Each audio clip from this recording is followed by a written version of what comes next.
Praneeth group వారి group park Spanish model triplex Vilas Dundigal Gagillapur. మరిన్ని వివరాలకి ఈ కింద నంబర్ని సంప్రదించండి. చార్మినార్ బేగం బజార్ మొత్తం కూడా ఒక్కసారిగా ఉలిక్కి పడ్డ పరిస్థితి అయితే నెలకొనిందని చెప్పొచ్చు. చూడొచ్చు, పొద్దున 6 గంటల సమయంలో జరిగిన ఘోర అగ్ని ప్రమాదం ప్రతి ఒక్కరిని కూడా భయాందోళనకి గురి చేస్తుందని చెప్పొచ్చు. ఇప్పుడు ఎక్కడైతే మనకు అగ్ని ప్రమాదం చోటు చేసుకుందో అక్కడే మనం ఉన్నాం. మనం చూడొచ్చు, ఆ చార్మినార్ కూడా మనకి కనిపిస్తున్న పరిస్థితి. చార్మినార్ కి కొన్ని సెకండ్ల దూరంలోనే ఉన్న ఏదైతే గుల్జార్ హౌస్ ఏదైతే ఉందో అందులో తెల్లవారుజామున అంటే 6 గంటల సమయంలో అగ్ని ప్రమాదం అనేది చోటు చేసుకుంది. అగ్ని ప్రమాదంలో దాదాపుగా 17 మంది చనిపోయిన పరిస్థితి నెలకొనిందని చెప్పొచ్చు. అందులో ఏదైతే ఉప్పర్పల్లికి సంబంధించి 11 మంది, బంజారాహిల్స్ కి సంబంధించి 2, సనత్ నగర్ కి సంబంధించి 1, మోతీనగర్ కి సంబంధించి 3 అయితే మొత్తం కూడా చూసుకుంటే 17 మంది చనిపోయిన పరిస్థితి అయితే నెలకొనిందని చెప్పొచ్చు. ఈ ఘటన మొత్తం కూడా తెలంగాణని కలిచి వేస్తున్న ఘటన అని చెప్పొచ్చు. ఎందుకంటే వేసవి సెలవులు అవ్వడంతో పిల్లలందరినీ తీసుకొని అన్నదమ్ముల ఫ్యామిలీ మొత్తం కూడా ఇక్కడ ఏదైతే మనకి ఇప్పుడు విజువల్స్ లో కనిపిస్తుందో ఆ ఇంటికి రావడం జరిగింది. అయితే 5-6 రోజులు అయినప్పటికీ కూడా ఆ రోజు లాగానే ఈ రోజు కూడా గడుస్తుంది అని కూడా వాళ్ళు అనుకోవడం జరిగింది. సాయంత్రం సమయంలో అందరూ కూడా పిల్ల పాపలతో ఆడుకున్న తరువాత ఆహారం అంటే రాత్రి భోజనం చేసి పడుకున్న తరువాత నిద్రపోవటం జరిగింది. పొద్దున 6 గంటల సమయంలో ఇంటి మొత్తం కూడా G+2 ఏదైతే ఇప్పుడు మనం విజువల్స్ లో చూపిస్తున్నామో అది మొత్తం కూడా ఒక్కసారిగా పొగతో కమ్మిపోయిన పరిస్థితి కనిపించింది. మొత్తం కూడా రూమ్ అంతా కూడా దట్టమైన పొగ ఉండటంతో వాళ్ళకి బయటికి రాలేని పరిస్థితి.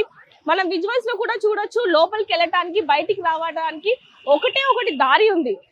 అది కూడా చూడొచ్చు మనం ఎంత చిన్నగా ఉందని. 2-3 వెళ్తేనే వేరే వాళ్ళు రాని పరిస్థితి అనేది ఏర్పడుతుందని చెప్పొచ్చు. అందులో పాత బస్తీ, చార్మినార్, బేగం బజార్ ఈ ఏరియాలో మొత్తం కూడా ఏవైతే బిల్డింగ్లు, ఇల్లులు ఉంటాయో అవి మొత్తం కూడా అంటే వెళ్ళటానికి రావటానికి ఒకే ఒక దారి అనేది ఉంటుంది. అంటే ఎమర్జెన్సీ ఎగ్జిట్ అనేది ఎక్కడా కూడా ఉండదు. మనం చూడొచ్చు, 2 రోజుల క్రితం కూడా ఒక అగ్ని ప్రమాదం అనేది చోటు చేసుకుంది. అందులో కూడా కొంతమంది మరణించడం జరిగింది. అదే ఇక్కడ చూసుకుంటే అతి దారుణమైన పరిస్థితి అని చెప్పొచ్చు. ఎందుకంటే దాదాపుగా అన్నదమ్ములకి సంబంధించిన ఒకే కుటుంబానికి సంబంధించిన 17 మంది, అది కూడా సంవత్సరంన్నర ఉన్న పిల్లతో సహా మొత్తం కూడా చనిపోయిన పరిస్థితి అనేది ప్రతి ఒక్కరిని కూడా కలిసి వేస్తుందని చెప్పొచ్చు.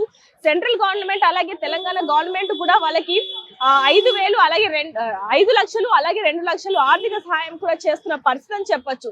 PM మోడీ దాకా కూడా వెళ్ళిన వార్త ఇది ఎంత పెద్ద ఘటన అనేది కూడా తెలుస్తుందని చెప్పొచ్చు. మరి ఈ అగ్ని ప్రమాదం జరగడానికి గల కారణం ఏంటనే విషయాలు కూడా చూస్తూ ఉంటే ఒకటేమో ఏసీ కారణంగా జరిగింది అనేది, మరి కొంతమంది పోలీసులు ఏమో చెప్తున్నది ఏంటంటే ఇది కేవలం షార్ట్ సర్క్యూట్ వల్ల జరిగింది అనేది కూడా చెప్తున్న పరిస్థితి అని చెప్పొచ్చు. పోలీసులు మాత్రం కేసు నమోదు చేసుకోవడం జరిగింది. అయితే ఇక్కడ కుటుంబ సభ్యులు తెలుపుతున్నది ఏంటంటే 6:30 గంటల సమయంలో అంటే దాదాపుగా 6:15 నిమిషాలకి ఫైర్ ఇంజన్ కి కాల్ చేయడం జరిగింది. దాదాపుగా కొన్ని నిమిషాల పాటు కూడా వాళ్ళు రాలేదు.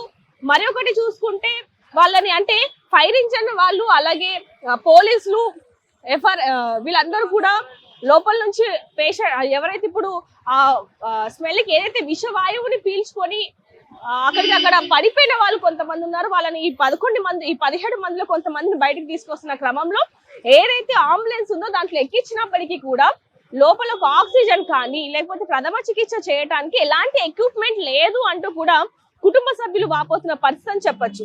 ఏదైనప్పటికీ సగం అంటే ఎవరైతే ఇప్పుడు స్పృహ తప్పి పడిపోయారో ఈ 17 మంది కుటుంబ సభ్యులు ఎవరైతే ఉన్నారో 2 కుటుంబానికి సంబంధించిన వాళ్ళు అక్కడ ఆ విషవాయువు పీల్చుకొని అక్కడ స్పృహ తప్పి పడిపోయిన వాళ్ళు బయటికి వచ్చిన తర్వాత వాళ్ళు ప్రాణాలతోనే ఉన్నారు, కొట్టుమిట్లాడుతున్నారు. ఒకవేళ గనక సరైన సమయానికి వాళ్ళకి గనక ప్రథమ చికిత్స చేసిన వితిన్ సెకండ్స్ లో హాస్పిటల్ కి తీసుకెళ్ళి ఖచ్చితంగా బ్రతికి ఉండేవాళ్ళు అంటూ కూడా కుటుంబ సభ్యులు చెప్తున్న పరిస్థితి అని చెప్పొచ్చు. ఏదైనప్పటికీ ఇక్కడ చార్మినార్ అంటేనే మన అందరికీ తెలిసింది ఏంటంటే చాలా మంది పాత బస్తీ, చార్మినార్, బేగం బజార్ ఇక్కడికి మొత్తం కూడా షాపింగ్ కి వస్తూ ఉంటారు. బట్టలు, పెళ్లి బట్టలు, జ్యువెలరీ అంటే ఇంట్లో వాడుకునే ప్రతి వస్తువుని కూడా ఇక్కడ చాలా మంది హోల్సేల్ లో కొంటూ ఉంటారు. ఇది పొద్దున సమయంలో జరగడం అనేది ఒకవైపుకు చూసుకుంటే అంటే రాత్రి 11 గంటల వరకు కూడా హోల్సేల్ షాప్స్ అన్ని కూడా ఓపెన్ అయ్యే ఉంటాయి. షాపింగ్ అనేది యథావిధిగా జరుగుతూ ఉంటుంది. అందులో ఇంకోటి చూసుకుంటే కనుక అక్కడ షాప్స్ ఉన్నాయి కింద, పాలిష్ షాప్స్ ఏవైతే ఉన్నాయో అవి కూడా మనం చూడడం జరిగింది, జ్యువెలరీ షాప్ ఇవన్నీ కూడా. మరి ఒకే కుటుంబానికి చెందిన 17 మంది చనిపోవడం అనేది అసలు మామూలు విషయం కాదని చెప్పొచ్చు. అసలు ఈ అంటే ఈ సంవత్సరంలో చూడొచ్చు చాలా వరకు అగ్ని ప్రమాదాలు చోటు చేసుకుంటూనే ఉన్నాయి. మరి అసలు ఎందుకు చోటు చేసుకుంటున్నాయి? ఈ అగ్ని ప్రమాదాలకు గల కారణం ఏంటి? నిజంగానే షార్ట్ సర్క్యూటా, లేకపోతే ఏ ఇతర కారణాలు ఏమన్నా ఉన్నాయా? అందులో మనం గతంలో కూడా చూసాం, ఏసీ పేలి ఒక డాన్స్ మాస్టర్ కూడా చనిపోవడం జరిగింది. అంటే వేసవి కాలం అవటంతో చాలా మంది ఏసీలను ఎక్కువగా యూజ్ చేస్తూ ఉంటారు. వాటి కారణంగా దాంట్లో వేడి ఎక్కువైపోయి ఈ విధంగా జరుగుతుందా, లేకపోతే ఏంటనే విషయాలు కూడా తెలియాల్సి ఉన్నాయని చెప్పొచ్చు. ఏదైనప్పటికీ ప్రస్తుతానికైతే కుటుంబ సభ్యులు ఎవ్వరు కూడా దీని గురించి మాట్లాడిన పరిస్థితి అని చెప్పొచ్చు. ఇంటి దగ్గర కూడా ఉప్పర్పల్లిలో కూడా ఈ 11 మృతదేహాలకి పోస్ట్ మార్టం చేసిన తర్వాత ఉప్పర్పల్లి నివాసానికి అయితే పంపించడం జరిగింది. ఉస్మానియా హాస్పిటల్లో పోస్ట్ మార్టం జరగడం జరిగింది. పోస్ట్ మార్టం జరిగిన నిమిత్తం ఉప్పర్పల్లి వాళ్ళ నివాసానికి తీసుకెళ్లి అక్కడి నుంచి అంత్యక్రియలు అయితే కొనసాగుతున్నాయని చెప్పొచ్చు. ఏదైనప్పటికీ అసలు ఈ 11 మంది అంటే మొత్తం ఫ్యామిలీ అందరూ కలిపి కూడా 17 మంది.